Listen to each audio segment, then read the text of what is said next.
With that intro clip, I try to emulate what I hear a lot of people talking about when they're talking about the perfect guitar sound. Fat and warm and definitely not fizzy or ice picky. But I think we got a bit far in that direction though. What if the opening clip sounded like this?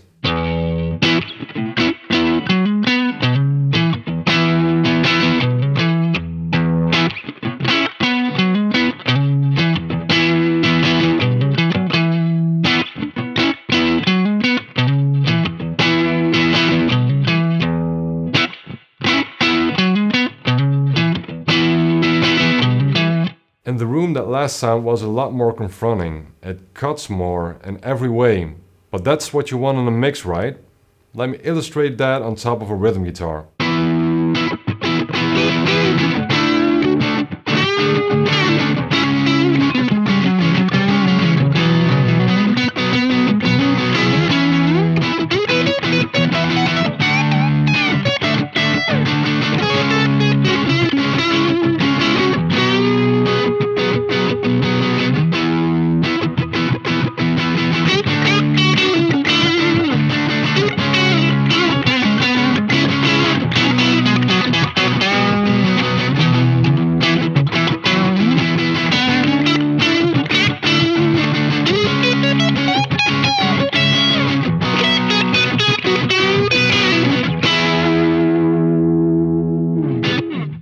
The first half didn't sound bad, and actually it has proven to me today that it's quite difficult to get a bad sound out of my Miles 18 amp here.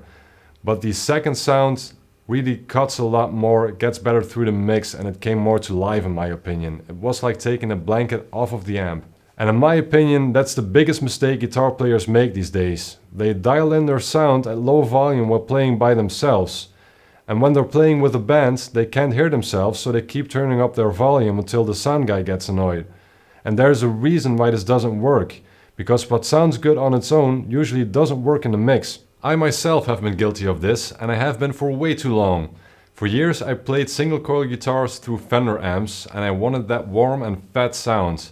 But I got annoyed with myself that I couldn't cut through in the mix, and everyone else got annoyed by me that it was just way too loud. For the purpose of this video, I will use myself as a bad example.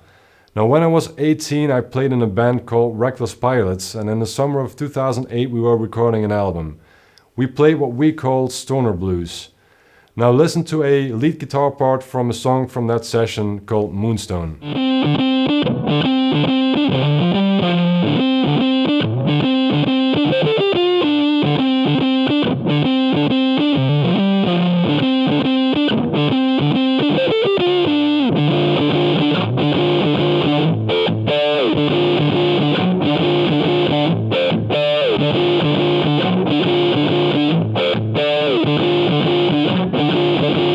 That sound was my Stratocaster going through a Black Russian Big Muff into my Fender Hot Rod Deluxe amp I owned back then.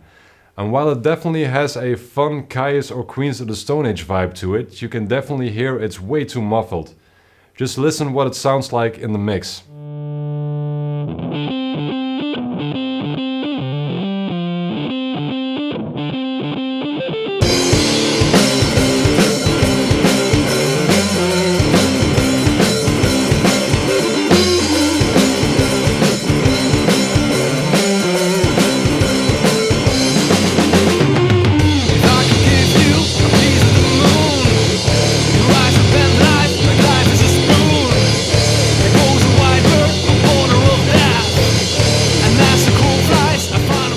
Once the band kicks in, I'm nowhere. My guitar gets totally buried.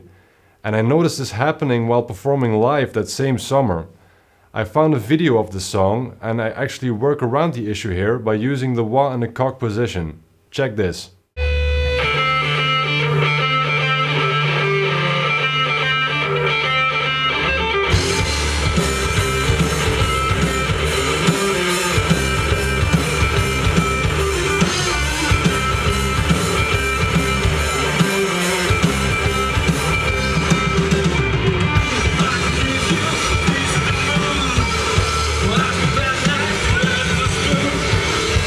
In this example you can hear me way better, even through a camcorder microphone. But it isn't the same sound that I wanted to get in the studio. So how would I do that today?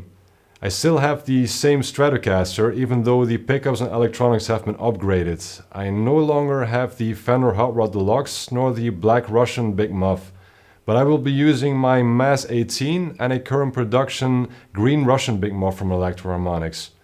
And this is how I would get that sound today.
This works way better in my opinion. It still sounds dirty and fuzzy, but it has its own place between the other instruments. It's more articulated, but doesn't get in the way of anything else in the mix. So, what's my point? You usually don't go this far with your sounds while playing by yourselves, and everything changes at higher volumes and when you're playing with a band.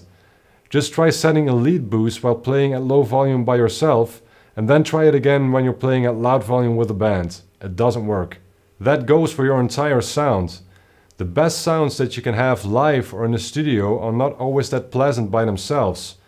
Just listen to some isolated tracks from some of the greats and hear how they're pretty bright and cutting. It's not only our fault as guitar players though. Amp manufacturers have been building amps differently. They are a lot more bottom heavy so that they sound better in a store. But when you're playing with a band, you have a bass player to fill out those low frequencies. Next time you dial in your amp, do it at a higher volume and use more mids and less bass. So don't touch the volume knobs, just use the EQ to jump out, and most importantly, do it with a band to find your place in the mix. This method and the sounds that you're getting will take some getting used to, but I promise you it's worth it.